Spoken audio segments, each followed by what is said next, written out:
ارے تم وہ گندی عورت ہو جس کو قبول کر کے میں وقت سے پہلے بوڑھا ہو گیا۔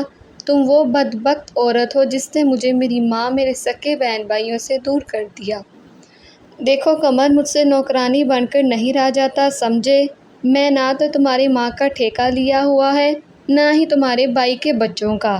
نہ تو میں اتنا کھانا بنا سکتی ہوں اور نہ ہی برتن دھو سکتی ہوں۔ سجل غصے سے چلا رہی تھی۔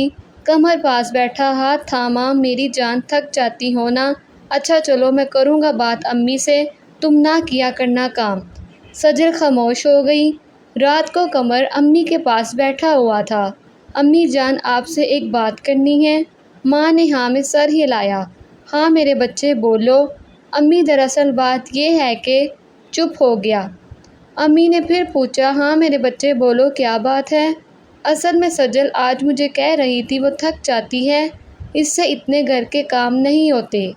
تو امی آپ سجل سے نہ کہا کریں وہ گھر کے کام کرے۔ ماں مسکرانے لگی، ہائے یہ بیوی! تو یہ بات ہے، اسی لیے آج سارا دن وہ سوئی رہی۔ چلو ٹھیک ہے پتر، نہیں کہتی، لیکن پھر گزارا کیسے ہوگا؟ کل کو تو تمہارے بھی بچے ہوں گے، کئی ذمہ داریاں ہوں گی، تھکن بڑی، زندگی کا سفر تو ابھی باقی ہے۔ بیٹا رشتوں سے انسان کبھی نہیں تھکتا، ہمارے ذہنوں میں پھیلے فطور ہم کو تھکا دیتے ہیں۔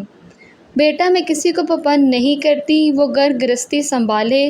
ایک وقت تھا جب میں بیاہ کر آئی تھی، مٹی کا مکان تھا، 10 بھینسیں رکھی ہوئی تھی، میں 18 سال کی تھی، بہت لاڈلی تھی امی ابو کی، لیکن یہاں آ کر تیرے ابا کے ساتھ قدم سے قدم ملا کر چلتی رہی۔ بیٹا گھر یوں ہی پسائے نہیں جاتے۔ خیر تمہاری بیوی کی مرضی ہے، میں کوئی زبردستی کروں گی تو بہت مشکلیں آئیں گی۔ ایسا کر تیرے بھائی بھی آ جاتے ہیں، میں بٹوارا کر دیتی ہوں، تم اپنی بیوی کو لے کر الگ ہو جاؤ۔ اتنے میں سجل بھی آ گئی۔ قمر چلیے، ماں نے پیار سے پوچھا، کہاں جا رہی ہو پتر؟ قمر آہستہ سے بولا، امی آج صبح سے سجل نے کچھ نہیں کھایا تو میں سوچ رہا تھا آج ڈنر باہر کر لیں۔ امی نے ایک ٹھنڈی آہ بھری، اچھا جاؤ پتر۔ دونوں ایک ریسٹورانٹ میں پہنچے، کھانا آرڈر کیا۔ سجل کھانا کھاتے ہوئے پوچھنے لگی، امی سے بات کی ہے یا نہیں؟ قمر مسکرا کر اطمینان سے بولا، ہاں میری جان بتایا ہے، امی کہہ رہی تھی تم لوگوں کو الگ کر دوں۔ سجل کے چہرے پر ایک مسکراہٹ چھانے لگی، ٹھیک کہا امی نے، ہم جس کمرے میں رہ رہے ہیں وہی رکھیں گے۔ کھانا کھایا، گھر گئے، 12 بج چکے تھے، سب سو گئے تھے، ماں جاگ رہی تھی۔ اپنے کمرے میں جانے لگے تو قمر کو ماں نے آواز دی۔ قمر پاس جا کر سلام کیا، امی آپ سوئی نہیں ابھی تک؟ امی نے پریشانی میں کہا، بیٹا میرے پاس بیٹھ، اپنی بیوی کو بلا۔ سجل بھی پاس بیٹھ گئی۔ ماں سمجھانے لگی، قمر تمہارے بھائی کہہ رہے ہیں سجل گھر کا کوئی کام نہ کرے لیکن الگ نہ ہو۔ سجل کے سر پر ہاتھ رکھا، میری بچی گھر کے کام کاج ہیں، کیا کھانا بنانا، برتن دھونے، جھاڑو پونچھا کرنا۔ میری بات یاد رکھنا سجل بیٹی، عورتیں گھر کو گھر نہیں جنت بناتی ہیں، اور جنت تب بنتے ہیں گھر جب رشتوں میں محبت ہو۔ اگر محبت احترام نہیں کرتی تو گھر بھی ایک کھنڈر ہوتا ہے۔ سجل خاموش تھی، پھر آہستہ سے بولی، لیکن خالہ میں چاہتی ہوں میں الگ رہوں۔ ماں مسکرانے لگی، سجل بیٹی جلد یا پدیر تم، ایک وقت آئے گا پچھتاؤ گی۔ رشتوں سے بغاوت اچھی نہیں ہوتی۔ میں جانتی ہوں ساس کتنی بھی اچھی کیوں نہ ہو، ساس بہو میں نوک جھونک ہوتی رہتی ہے، یہ تو زمانہ قدیم سے چلتا آ رہا ہے، لیکن اگر تم کو میرے کام کرنے میں پریشانی ہے تو میں اپنا کھانا بھی خود بنا لیا کروں گی اور کپڑے بھی دھو لیا کروں گی، باقی تم صرف اپنے شوہر کے کام کیا کرنا، لیکن ہمارے ساتھ رہو، سب کے ساتھ۔ سجل کی ضد تھی، بس الگ رہنا ہے۔ ماں نے بے بسی میں کہا، ٹھیک ہے مرضی کرو پھر، کل کو کچھ بھی اونچ نیچ ہو ہماری بلا سے الگ کر دیا گیا، گھر میں دیوار کھینچ دی گئی۔ بھائی تو نہیں چاہتے تھے، پرائے گھر سے آئی ایک لڑکی کو سب کے ساتھ رہنا اچھا نہیں لگا۔ سجل خود کو آزاد سمجھنے لگی، اس کے چہرے پر ایک سکون تھا۔ ہم یہ نہیں کہتے اس نے الگ ہو کر کچھ غلط کیا تھا، لیکن رشتے صرف کھانا بنانے، جھاڑو پونچھنے پہ ختم ہو تو سمجھ نہیں آتی یہ دوری۔ سجل نے کہا، قمر کا بڑا ٹی وی لے کر آنا، یہ پرانے والا صحیح نہیں ہے۔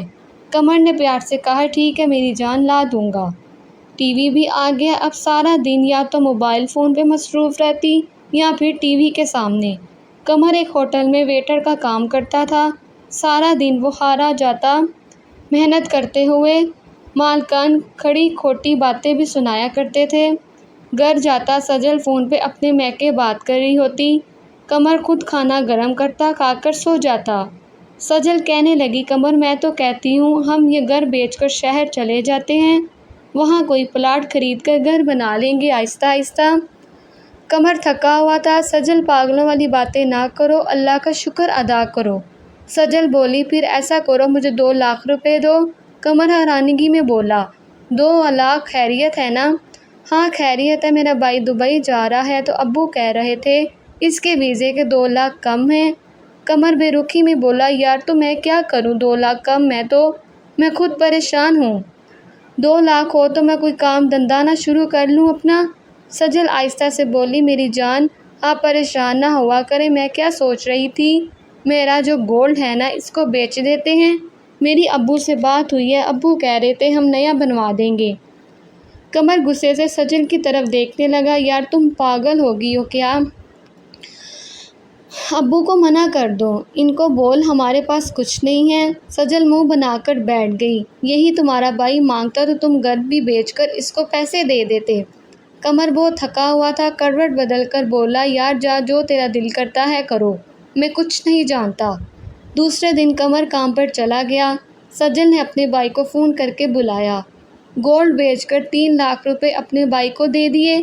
کچھ دن گزرے، قمر کی ماں کو پتہ چلا، ماں کا دل جلنے لگا، میرا پتر سارا دن گدھوں کی طرح کام کرتا ہے اور بیوی نے 3 لاکھ کا سونا بیچ کر میکے والوں کو دے دیا، یہ اس لیے الگ رہنا چاہتی تھی۔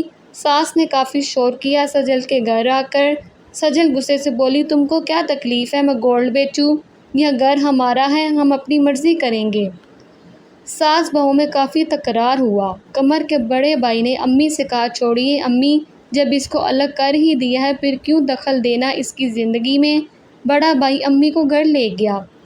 شام کو جب قمر گھر آیا، سجل مگر مچھ کے آنسو رونے لگی، قمر مجھے یہاں نہیں رہنا، بس میں تھک گئی ہوں اب۔ قمر کو بہت تیز بخار تھا۔ میری جان کیا ہوا اب؟ تمہاری امی نے مجھے بہت گالیاں دی ہیں، مجھے برا بلا کہا ہے، تمہاری امی ہماری جاسوسی کرتی ہیں، ان کو کیسے پتہ چلا میں نے گولڈ بیچا ہے؟ قمر پریشانی میں بولا، یار جس دکان پہ گولڈ بیچ کر آئی ہو وہ میرا کزن ہے، شادی پہ آیا تھا نا، وہ بہت کم آتا ہے یہاں، اس نے بتایا تھا۔ سجل روتے ہوئے قمر بولی، قمر جو بھی ہے، تمہاری ماں نے مجھے گالیاں کیوں دی ہیں؟ میں کل امی کے گھر جا رہی ہوں، میں تنگ آ گئی ہوں۔ قمر کا جسم بخار سے کانپ رہا تھا، آہستہ سے بولا، یار مجھے سونے دو، میں نہیں سن سکتا تمہاری بکواس۔ سجل کو غصہ آیا، ہاں میں تو بکواس کرتی ہوں نا، میں تو تمہاری دشمن ہوں نا، بس میں ہی بری لگتی ہوں سب کو، مجھے اتنی گالیاں دی تمہاری ماں، وہ تم کو نظر نہیں آتی، میں بکواس کرتی ہوں۔ سجل رونے لگی۔ قمر کو بخار اتنا تھا کہ نیند بے ہوشی کی حالت تھی۔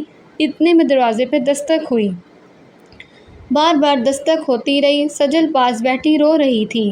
قمر آہستہ سے بولا، جاؤ دیکھو کون ہے۔ سجل چلا کر بولی، کون ہوگا، اور تمہاری ماں آئی ہوگی تماشا لگانے۔ قمر نے ہاتھ باندھے، اللہ کے لیے چپ کرو سجل۔ قمر خود اٹھا، دروازہ کھولا، سامنے ماں تھی۔ ماں نے سر پہ ہاتھ پھیرا، پتر کیا ہوا، آج 10 دن گزر گئے ملنے نہیں آیا مجھے، آج پتہ نہیں کیوں دل بہت پریشان تھا اسی لیے ملنے آ گئی۔ ماں بیڈ پر آ کر قمر کے پاس بیٹھ گئی، قمر کی آنکھوں سے پانی بہہ رہا تھا۔ ماں نے پوچھا، ارے کیا ہوا میرے بچے؟ قمر بولا، امی بخار ہے۔ امی نے سر پہ ہاتھ لگایا، پتر بخار تو بہت تیز ہے، دوائی لی یا نہیں؟ قمر نے انکار میں سر ہلایا۔ سجل سے پوچھنے لگی، کچھ کھانے کو بھی دیا ہے یا نہیں؟ اب قمر کیا بتاتا، اس کے اپنے تماشے ختم نہیں ہوتے۔ حالت کافی بگڑ گئی قمر کی، سجل بھی گھبرا گئی۔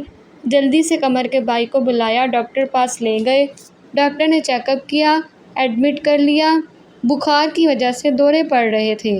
سجل پاس بیٹھی ہوئی تھی۔